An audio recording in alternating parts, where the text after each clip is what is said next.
Sir నమస్తే అండి. నమస్తే, నా పేరు భాస్కర్. లోకలే సార్? లోకలే, పాలకుర్తి. సార్ ఏం లేదు, మేము సర్వే చేస్తున్నాం మా ఛానల్ తరఫున.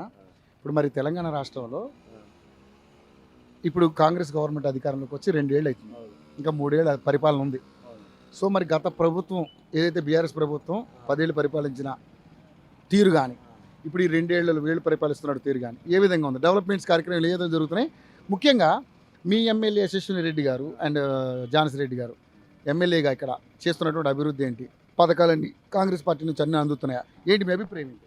ఇప్పుడు గత బీఆర్ఎస్ ప్రభుత్వంలో అభివృద్ధి జరిగింది, జరగలేదు అనడానికి అవకాశం లేదు.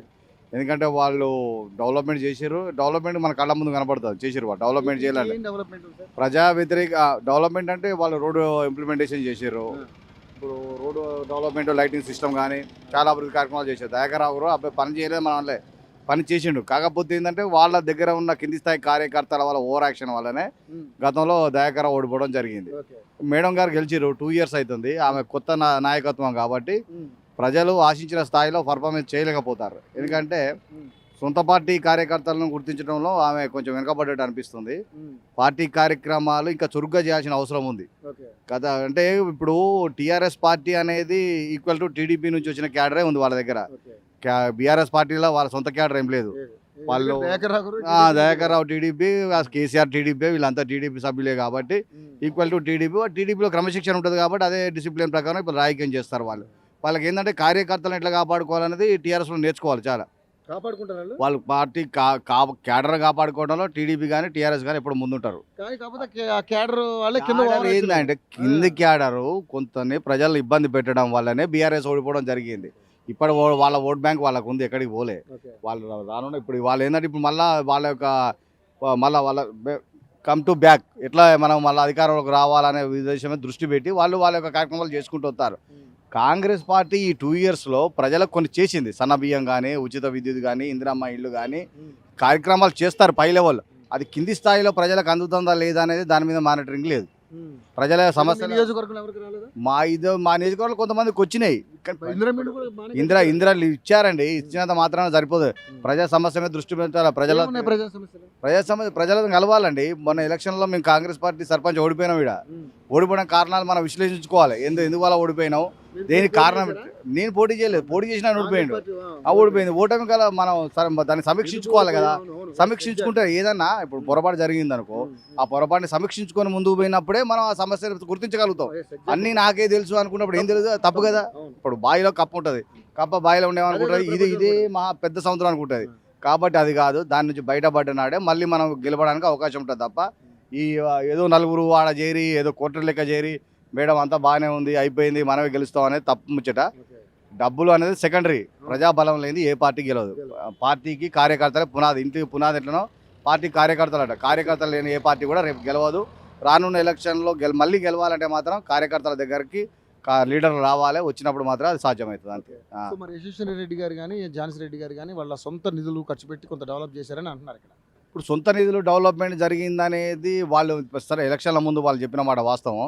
సరే మరి ఆ డెవలప్మెంట్ ఏం జరుగుతుందనే సంగతి వాళ్ళకే తెలుసు, మనకు తెలియదు. మన దగ్గరనైతే దయాకర్రావు ఉన్నప్పుడే సెంట్రల్ లైటింగ్ అయింది, రోడ్స్ అయినాయి, అన్ని విధాలు ఆయన చేసిండు.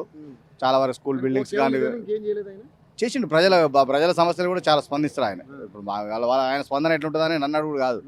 వాళ్ళ సొంత పార్టీ, నేను కాంగ్రెస్ పార్టీ కార్యకర్తగా పనిచేసిన మొన్నడాక. ఇప్పుడు విషయం ఏంటంటే వాళ్ళ పార్టీని మేము ఇప్పుడు టీడీపీలో ఉన్నప్పుడు ఆయనతోటే ఉన్నా నేను, దయాకర్రావు నైస్ పర్సన్. కార్యకర్తకు ఇబ్బంది ఉందంటే తప్పకుండా ఆయన సాయం చేస్తాడు. ఆ విషయంలో ఆయన ముందు వరుస ఉంటాడు. ఆకలి అవుతుంది అన్నం పెడతాడు. ప్రజలను కాపాడే విషయంలో ఆయన వెనుకపోయే మనిషిగా చాలా నైస్ పర్సన్, ఒప్పుకోవచ్చు. దయాకర్రావు గారికి ఓకే లీడర్గా ఆయన కానీ, కడియం శ్రీ గారి కానీ, తమ్ముల నాగేశ్వరరావు కానీ వీళ్ళందరూ కూడా కార్యకర్తలను కాపాడుకుంటారు. కాబట్టి ఎన్ని రోజులు రాజకీయం చేయగలుగుతారు. ఒక 40 సంవత్సరాల రాజకీయ జీవితం అంటే అది ఆషామాషి వ్యవహారం కాదు. కాబట్టి వాళ్ళ కార్యకర్తలను కాపుకునే విధానం ఉంది కాబట్టి వాళ్ళు విజయం సాధించగలుగుతారు. అదే ఇక్కడ ప్రధానంగా ఉన్నటువంటి సమస్యలు ఏమున్నాయి? ఎందుకు మరి జాన్సీ రెడ్డి గారు ప్రజల ఇప్పుడు ఒకటండి, ఇప్పుడు ఒక మాట ఒక కార్యకర్తగా కోరుకునేది ఏముంటుంది? నాకు ఈ సమస్యలు కాదు, ప్రజలకు సమస్యలు. అంటే ఇప్పుడు రోడ్డు ప్రజల వద్దకు సమస్యల దగ్గర పోయినప్పుడు కార్యకర్తలతోటి మనం ఉండాలి. కార్యకర్తల సమస్యలు ఉండాలి. ఇప్పుడు ఎవరైనా చనిపోయారు అనుకోండి, వాళ్ళ దగ్గరికి వెళ్ళాలి. ఓ శుభకార్యం ఉందనుకోండి, మనకు అటెండ్ కావాలి. ఒక విద్యార్థికి, చదువుకునే విద్యార్థికి ఆర్థికంగా ఇబ్బంది, ప్రజలతో మమేకమై ముందుకు పోయినాడే ప్రజలు. నువ్వు ఇట్లా ఫోన్ చేస్తే వచ్చేటట్టు ఉండాలి. ప్రజలు నువ్వు ఇట్లా ఫోన్ చేస్తే ఏదైనా మీ లీడర్కి ఆపద ఉన్నదంటే ఒక లీడర్కి ఆపద ఉందంటే 100 మంది కార్యకర్తలు వచ్చి రోడ్డు మీద నిలబెట్టేట్టున్నప్పుడే ఆ రాజకీయం సాధ్యమవుతుంది. అది దయాకరావు దగ్గర ఉన్నది, మా దగ్గర లేదు. అదే పెద్ద మైనస్ మాకు. సో మరి నిజంగానే ఇప్పుడు ఉన్న పరిస్థితులు చూస్తే ఆ. మరి ఇప్పుడు మీరు అన్నట్టుగా సన్న బియ్యం వస్తున్నాయి, కరెంట్ వస్తుంది, ఇంద్రమిల్లు వచ్చినాయి, గ్యాస్ అయితే నీకు విషయం చెప్తానండి. ఇప్పుడు ఏ కార్యక్రమం అయినా ప్రజల మధ్యన చేయాలి. మీకు రేషన్ కార్డులు ఇచ్చినావా అన్నావు, ఏదో గాలికిచ్చుడు కాదు. మనం ఒక మీటింగ్ పెట్టుకోవాలా, మన కార్యకర్తలను పిలుచుకోవాలా, ఆ ఇప్పుడు గ్రామ సభ ఏర్పాటు చేయాలి, ఎమ్మెల్యే గారు రావాలి, ఆ ప్రజల సమక్షంలో ఆ కార్డులో పంచినప్పుడు ఏమైతే అది పబ్లిసిటీ అవుతుంది. మన ఇప్పుడు ఇందిరమ్మ ఇండ్లు ఇచ్చారు అనుకోండి, ఏదో నలుగురు కూర్చొని నీకు ఇప్పుడు మన ఇంట్లో నా కూతురు పెళ్లికో నా కొడుకు పెళ్లికో కార్డులు పలానా ఆయనకి ఇలా పలానా రాదు కాదు. నువ్వు ఒక ఇందిరమ్మ ఇళ్ళ పంపిణీ చేస్తున్నావు, లబ్ధిదారులను గుర్తించు, ఒక మీటింగ్ ఏర్పాటు చేయి, భోజనాలు ఏర్పాటు చేయి, పిలిపి చెయ్యి. అప్పుడేమైందంటే ఇప్పుడు వచ్చినోడు గుర్తుంచుకుంటాడు, పలానోళ్ళ చేతిలో మించి నాకు ఇల్లు వచ్చిందని అభిప్రాయం ఉంటుంది వాళ్ళ దగ్గర. అంతేగాని నీకు నువ్వుగా చేసుకుంటూ పోతే నేను పంచి పెడతాను అయిపోయిందంటే అది రాజకీయం కాదు. ప్రతి దానికి గుర్తింపు ఉండాలి, ప్రజలలో మనం ఉండాలి, అప్పుడే అది సాధ్యమవుతుంది. అంతే తప్ప నేనున్నా నాయనకి అందరూ ఉన్నాను కూడా తప్పు ముచ్చట. ఫస్ట్ నుంచి కూడా వీళ్ళు చేసి చెప్పుకోవడంలో ఫెయిల్ అవుతున్నారు. అంటే వీళ్ళ దగ్గర ఏంటంటే లీడర్షిప్ ఉన్నది కానీ దాన్ని ఇంకా బ్రాడ్గా ప్రజల ముందు తీసుకుపోయినాడే వాళ్ళకి సాధ్యపడుతుంది తప్ప ఇదిగా ఆడ కూర్చొని మేము రాజకీయం చేస్తాం మాది ఇది ఇక్కడికి చాలా నలుగురు చెప్పింది నమ్మి మేము కరెక్ట్గా ఉన్నాను కూడా కాదు. 100 మంది చేయాల 90 మంది ఒప్పుకున్నప్పుడే ఆ రాజకీయంగా పాసిబుల్ అవుతుంది. అంతే తప్ప అంత మించి వేరే అవకాశం లేదు. సో మరి ఇప్పుడు ఏంటి సార్, అంటే ఇప్పుడు ఈ 2 ఏళ్లలో మరి ఇక్కడ జరిగిన డెవలప్మెంట్స్ ఏమైనా ఉన్నాయా? పెద్ద డెవలప్మెంట్ ఏం జరిగినట్టు ఏం అనిపించలేదు. ఏదో రిజర్వాయర్ ఏదో అవుతుందంట కదా. ఇప్పుడు విషయం చూద్దాం, అది దుగ్గ్యాల శ్రీనివాసరావు ఉన్నప్పటి నుంచి అది పేపర్ల మీద ఉంది. అప్పుడు పొన్నా లక్ష్మీ భారీ నీటిపారుదల శాఖ మంత్రి వచ్చినప్పటి నుంచి ఉంది. ఇది ఉంది, చెన్నూరు ఉంది, చాలా ఉంది. ఇప్పుడు విషయం ఏంటంటే దయాకర్ రావు గారు ఆ రిజర్వాయర్ అది మంచి చెరువు, అది ఇప్పుడు చెరువు, అది మంచి చెరువు, పాలకుర్తి చెరువు చాలా పెద్ద చెరువు. దాన్ని రిజర్వాయర్ చేయాల్సిన అవసరం లేదు. వీళ్ళ రాజకీయ అవసరాల కోసమే దాన్ని బలి చేశారు. దాని చెరువు కట్ట మట్టి కూడా వీళ్ళు అమ్ముకున్నారు. ఇంత ఇలాంటి కళాకారులు ఉన్నారు ఇక్కడ రాజకీయంలో, అమ్ముకొని రాజకీయం చేసిన బాబా ఏ ప్రభుత్వం అందరూ వాళ్ళే. వీళ్ళందరూ పొద్దున మొత్తం రాజకీయం చేసి సాయంత్రం అయితే ఒక దగ్గర ఉంటారు వీళ్ళంతా. ఎవరికి తెలియదు రాజకీయ భాగవతం. మంచిగా ఉన్న చెరువును కూల ఇప్పుడు దాన్ని మొత్తం మురుగుతుమ్మ చెట్లు మొలిపించారు. అలా మొన్న జరిగిన ఇప్పుడు మనం ఎంతో ఆర్భాటంగా చేసే బతుకమ్మ పండుగ కూడా ఆడవాళ్ళు బతుకమ్మలు ఎక్కడైనా తెలియక ఆడ పడేసి వచ్చారు నీళ్లు లేక. అర్థమైందా? ఇప్పుడు బతుకమ్మ అంటే 9 రోజులు దాన్ని గౌరవం పూజించి నీళ్ళలో వదిలిపెడితేనే దానికి విలువ ఉంటుంది.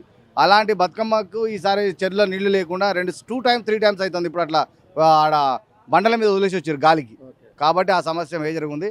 కాబట్టి రానున్న కాలంలో అయినా ఆ చెరువు అభివృద్ధి చేయాలని, రిజర్వాయర్ కంప్లీట్ చేయాలని.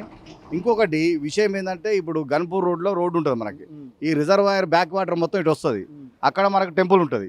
ఆ టెంపుల్కు ఇబ్బంది లేకుండా దాన్ని ఏం చేయాలంటే ఇప్పుడు నీళ్ళల్లో బ్రిడ్జిలు కడతారు కదా, వాటర్ కింద ఉండి పైన 4 lane రోడ్డు ఉండి అదే పాత రోడ్డు మీద ఉన్నట్టయితేనే పాలకుర్తికి కరెక్ట్ ఉంటుంది వాస్తు ప్రకారం.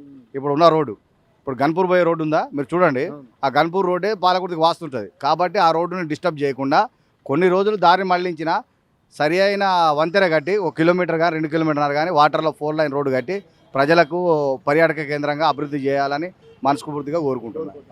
మంచి ఐడియా సార్. సో మరి ఏంటి సార్, అంటే ఇప్పుడున్నటువంటి పరిస్థితులలో ఇప్పుడున్న రాజకీయం ప్రకారం మీ లెక్క ప్రకారం ఏంటి, ఆ ప్రభుత్వం బెటర్, ఈ ప్రభుత్వం బెటర్? ఇప్పుడు కేసీఆర్ అనే మనిషి ప్రజలకు దగ్గరగా చేసిండు, తక్కువేం చేయలేదు. రైతు బంధు ఇచ్చిండు, రైతు భరోసా ఇచ్చిండు, కూడా రైతు భరోసా ఇస్తున్నాడు. దేశమే అప్పులలో కూరుకుపోయింది. ఇప్పుడు మన దేశం అప్పే 200 లక్షల కోట్ల అప్పు చేసారు. అభివృద్ధి చేసినామంటారు సెంట్రల్లో. అది అభివృద్ధి ఏం జరుగుతుందనే సంగతి ఎవరికి తెలియదు. అర్థమైందా? ఎక్కడ వేసిన గొంగడ అక్కడనే ఉన్నది. వీళ్ళు కూడా 8 లక్షల కోట్ల అప్పు అయిందంటారు. దేనికి అయింది అనేది ఒక వైట్ పేపర్ రిలీజ్ చేయాలి. వైట్ పేపర్ రిలీజ్ చేయాలి. ఇప్పుడు శాసనసభ సమావేశాలు జరుగుతానే అంటారు, ఎవరి కోసం జరుగుతానే అది కాదు. ఒక వైట్ పేపర్ రిలీజ్ చేయాలి. దేనికి ఎంత ఖర్చు పెట్టారు, ఎక్కడ ఎంత అయింది అనే ప్రజల ముందు తీసుకురావాలి. ఇప్పుడు అర్థమైందా? ఇప్పుడు అమెరికాను ఇండియా డీల్ చేసుకున్నాఅని చెప్తారు వాణిజ్యపరంగా. ఆ డీల్ ఎక్కడి వరకు వచ్చింది? రష్యా తోటి మన సంబంధాలు ఎట్లున్నాయి, మన యొక్క పాలన విధానం ఏంటిది? ఇప్పుడు రష్యాతోటి మన సంబంధాలు విడగొట్టుకుంటామా, లేక అమెరికాతో మనం బలంగా ఉంటామా? రేపు రానున్న కాలంతో ఈ సమస్యల గురించి కూడా కేంద్ర ప్రభుత్వం కూడా ప్రజల ముందు పెట్టాలి. ఏదో నోరుందని నోరు పెట్టుకుని అరవడం కాదు. ప్రజలకు అంతిమంగా తెలుస్తుంది ఏదో రోజు. ఇప్పుడు మంచి పని చెడు పని జనం తెలుస్తుంది. అర్థమైందా? ఇంకోటి నిత్యావసర వస్తువుల మీద కూడా నియంత్రణ కోల్పోయింది గవర్నమెంట్, స్టేట్ గవర్నమెంట్ కానీ సెంట్రల్ గవర్నమెంట్ కానీ. ప్రజలకు నిత్యావసర వస్తువుల మీద ధరలు విపరీతంగా పెరిగిపోతున్నాయి. అర్థమైందా? నూనె ప్యాకెట్, బంగారం అనేది ఇప్పుడు ఇంటర్నేషనల్ రూపాయి అనేది దేశీయ మార్కెట్లో విలువ పడిపోయింది. కాంగ్రెస్ గవర్నమెంట్ మన్మోహన్ సింగ్ ఉన్నప్పుడు రూపాయితోటి డాలర్ మారకం విలువ 56 రూపాయలు, 53, 54, 52 రూపాయలు ఉన్నప్పుడు బంగారం 36,000, 30,000, 24,000 ఉండేది. ఇప్పుడు డాలర్ తోటి రూపాయి మారకం విలువ 92 రూపాయలు ఉంది. వాటి ఇప్పుడు 92 రూపాయలు అంటే డాలర్ ఈక్వల్ టు 100 రూపీస్ అయ్యే పరిస్థితి ఉంది. కాబట్టి మార్కెట్ని కంట్రోల్ చేసే కెపాసిటీ బీజేపీ గవర్నమెంట్ దగ్గర లేదు. కాబట్టి వాళ్ళు ఇంకా పునర్సమీక్షించుకోవాలి. నిర్మలా సీతారామన్ చెప్పినట్టు అందరి ఖాతాలలో డబ్బులు ఉన్నాయని వాస్తవం. నా ఖాతాలోనే రూపాయి లేదు. కాబట్టి ఆంధ్ర నుంచి మాట్లాడాల్సిన అవసరం ఉంది.